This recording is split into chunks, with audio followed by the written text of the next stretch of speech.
Hi everybody, this is Stephanie with Lady Prepared. Thank you so much for being here today. We have got so much to talk about.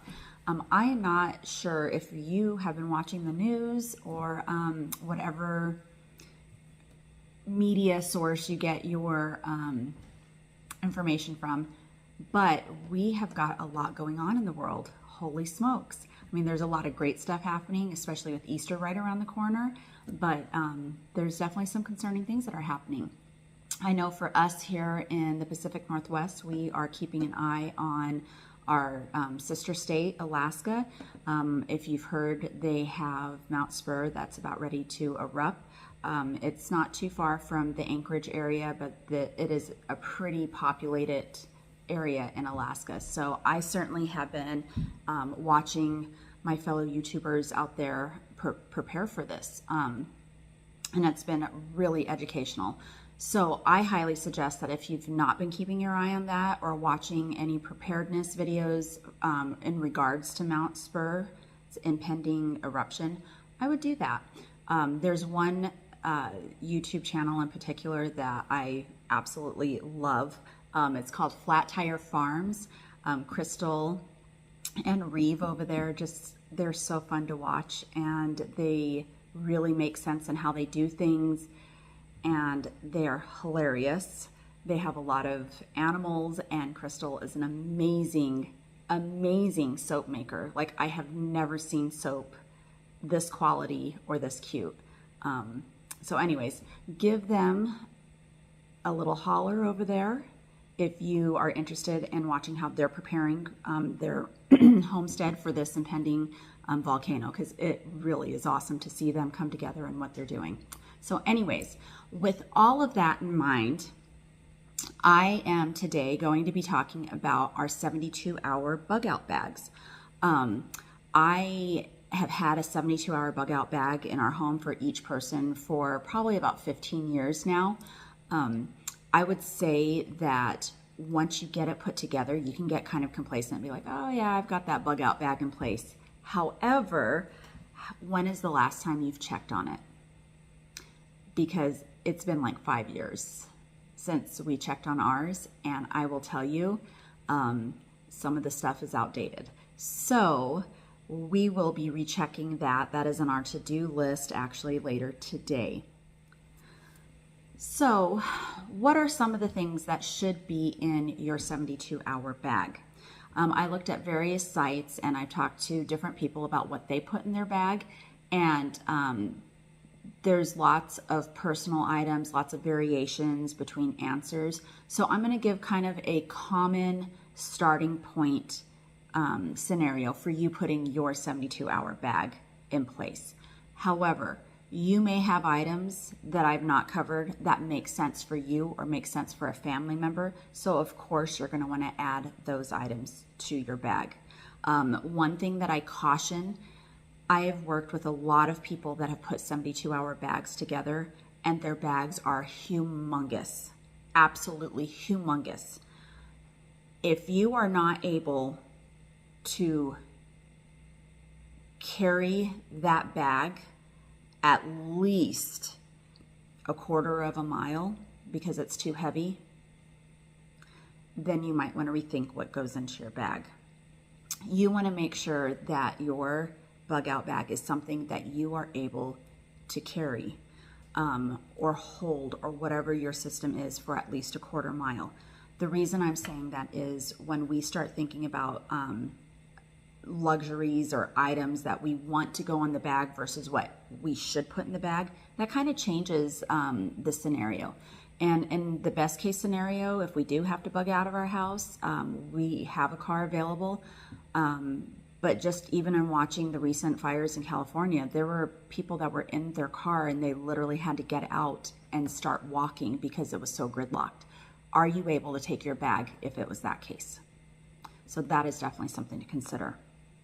But for a regular bag, I suggest getting something that's lightweight, something that you can carry very easily. If you can put it over 2 straps over your shoulder, great. If it's a side bag, that's great. If it's something you roll, that's great. Whatever it is that you have, just make sure that it's sturdy enough to kind of withstand some diverse conditions. We'll just leave it at that. Okay, and so now that you have your bag, what goes into it? 100% you need to have drinking water. The common consensus is 3 days drinking water. Do the best you can on that. Water is very heavy, and I get that. But if you do not have a source of actual water, then I would suggest you getting something that can filter water.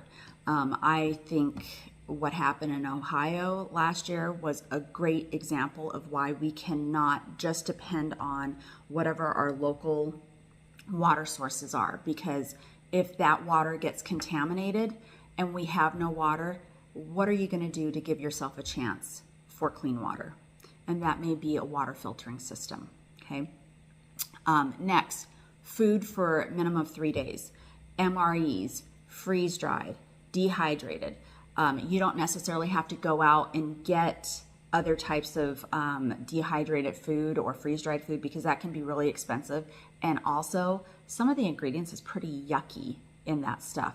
If you have the ability to dehydrate your own meals and put some together, that is great. Freeze dryer, you know what you can do with your freeze dryer. I mean, that's locked in. You have good food to go. You take your leftovers, you freeze dry your leftovers, you put them in Mylar bags, seal it up with an oxygen absorber, boom, you got 25 years that you can use that bag.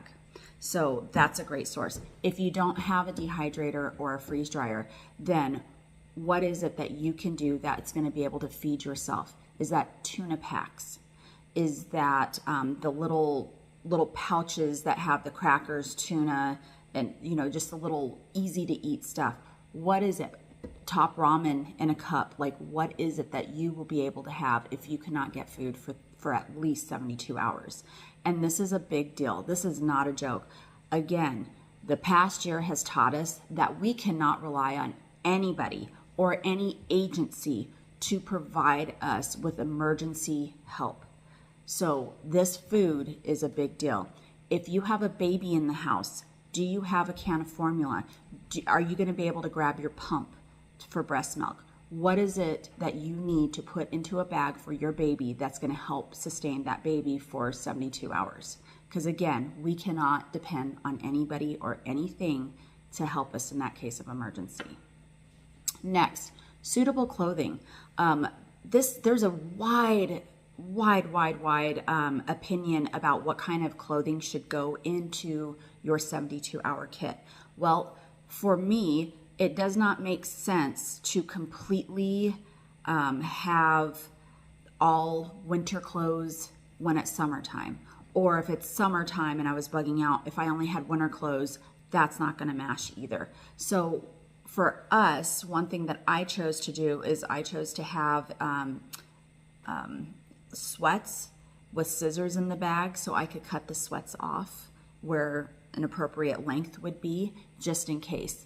I also have a pair of jeans. Again, if I need to cut the jeans, I can. I'm probably not going to want to do that, but if the temperature was so hot, I may consider doing that to make some roll-up jeans, right? Long sleeve shirt, short sleeve shirt, a windbreaker or a sweatshirt, something that when the temperatures dip at night, we can have that in there. I suggest, of course, your undergarments, underwear, bras. Ladies, do you have your women's wealth in there? Women's wealth to me is pads, tampons, even some PMS medication, like anything that's going to help with that female component, make sure it goes in. Put that in a little bag, wrap it up, and tuck it in there. Because if it's not just for you, it could be for someone else, because, that season's going to come regardless of what situation we're in. Next, shelter. Do you have a tarp in there? Something that you could put on the ground that you could sleep. Do you have a blow up little pillow just for comfort? Do you have a light blanket that you could have in there? You can usually buy survival blankets for pretty cheap at some of the online emergency preparedness stores. I would suggest having those, again, as light as possible and packaged as small as possible, so you have room in your backpack or whatever bag you have for your bug out situation. Next, first aid kit. So common cuts. How are you going to disinfect? How are you going to patch it up? Are your medications? Do you have extra medications that you're able to put in there? Or do you have a location where you could quickly grab your medications and put them in? Because if it is not in a key location, literally you need to have everything in one place that you can grab it if you don't have extras to put in your bag. And if you do have extras to put in your bag, you need to be rotating that medication out, right? Because otherwise you don't want expired stuff down the road, and if you need it. EpiPens.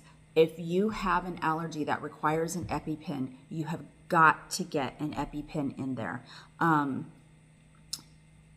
I take my old EpiPens that are past the expiration date, and I do put them in there because I have a severe bee allergy situation. It's not pretty, trust me. So I need to make sure I have my EpiPen in there. Is it as effective? Probably not, but if it's an emergency and I had to have that EpiPen immediately, or if somebody that I'm traveling with needs to have that EpiPen, it's going to do the trick. So I'm not getting rid of my EpiPens. They go into our emergency kits, okay? Also, friends, I'm just going to say this. Make sure your birth control, whatever method you use, have some of that available in your kit as well. Because I know that's not necessarily on our mind when things are happening, but you could complicate situations down the road if you don't have that available. Understand? I hope so. Because, yeah, I'll leave that there. Essential tools and gadgets, that would be along the lines of survival knives, pocket knives, small axes, multi-tools, like the Boy Scout knives that you can flip like everything out. They're like little MacGyver tools. Do you have that? I strongly suggest, as I mentioned before, having a pair of scissors that are in there. You can even take a hand towel, like for the kitchen, fold it up, wrap it around your scissors, put it in a bag, so that way you have a hand towel. You also have those scissors, because you would be surprised at how handy a pair of scissors can possibly be if needed. Next, a lot of people forget about this, friends, but your personal documents. I take pictures of all of my stuff, because what if I wasn't able to grab my purse that had my ID in there, or my passport, or my birth certificate? I would rather have a copy of my identification in my bug out bag than not have it and wish that I had taken a photocopy of it, right? People are like, well, I just take a phone, I'll just take a picture from my phone and it'll be okay. I'm telling you, have a physical copy. What if you're in a situation where you can't charge your cell phone? Then you can't get to the copies of your identification that you need. Again, birth certificates, IDs, passports, even titles to your cars, titles to your house, things that can prove you are who you are and you own what you own. That's really important, because in this day and age, squatters are everywhere. And if you come back from a tough situation and you got somebody living in your house, you want to make sure that you have proof. Hey, this is my house. This is my mortgage. Okay, this is me. This is what I'm doing right here. This is what I have to show you. And then also, for those of you that like candy dispensers and candy to go in your candy dispensers, you know what I'm saying? Make sure you have whatever it is that you feel comfortable taking with you, have that available to take as well. Because if we're in a 72-hour situation, people sometimes act like fools. And you want to make sure that you don't get caught up by your local fool trying to take what you have.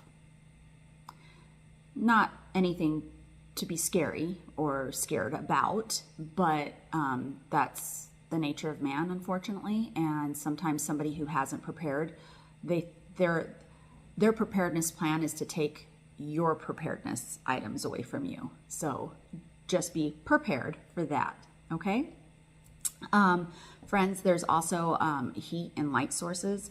If matches, candles, flashlights, if you have like the ability to have a small little cook stove, that would be fantastic. Also, you might want to consider some fire starter material because, yeah, you don't want to burn through your whole box of matches because the wood's a little damp, or, you know, you don't want to not be able to start your little cook stove to cook that food that you brought along because you ran out of your matches, right? So make sure that you have some matches in there, a little foldable cook stove if you can, or if you know how to make your own cook stove, that's great too. If you're confident in your ability to start a fire, to cook over an open fire, fantastic. But just remember to underestimate your ability. Don't overestimate it. If you've watched some of the survival shows on TV, I've seen countless people who are like, oh, I can always start a fire, and they get there and they can't start, and they end up having to go home from the show because they can't get a fire going. So just underestimate your ability and underestimate the conditions in which you would have to start a fire, okay? All right, my friends, that's a starting point for a 72-hour kit. Again, I know that this is very basic, and that's okay because I want to make it doable for somebody who's starting out. For those of us who have been doing 72-hour kits for a while, I challenge you to go update your 72-hour kit. See what's in there. Update the food, update the water, update the clothing, right? Clothing might be bigger, smaller. Some of you might be the same. Certainly not my case, but just make sure that you have the right material in there if you had to leave today. Do you have what you need if you had to leave today? And if the answer is no, work on it. Get it done. Fix it up. Prepare. That's the best we can do. Speaking of preparedness, I now have week number 5 for our food storage challenge. Remember, this challenge is for somebody who may be really tight on their funds. It'll take about 4 months, spending about $5 a week, but you will end up with 1 month of supplies for your long-term food storage, okay? So this week, the way we're going to spend our $5 is we're going to head over to the Dollar Tree, and we are going to get 4 more gallons of water. They're $1.25 at the Dollar Tree. 4 of those will equal $5. If you know somewhere cheaper you can get a good gallon of water to set back, then by all means do that and save yourself. And then also maybe comment where you get that water at, because you know, different stores in different regions of the U.S. or, you know, outside of the U.S., I'm curious, where can you find a gallon of water for cheaper than $1.25? Okay. All right, my friends, that is it for today. I am so happy to have you along. We have just a small but mighty little family here at Lady Prepared, and I'm starting to get more comments and questions, and I'm just so thrilled about that. Please like and subscribe if you want to get further information about our food storage challenge or common sense prepping and preparedness. Later today, I'm going to be doing a video about making some pizza dough and making pizzas to put in the freezer for later. I do work out of the house, and so sometimes I come home and I'm really tired, so I just want to grab some yummy pizzas. So we're going to be doing that later. So if you see my shirt again, that's why. More videos to come. I hope you have a blessed day, and I hope that you have the ability to go out today and bless the other people in your lives or the other people that you come across. So take care, and I will see you soon.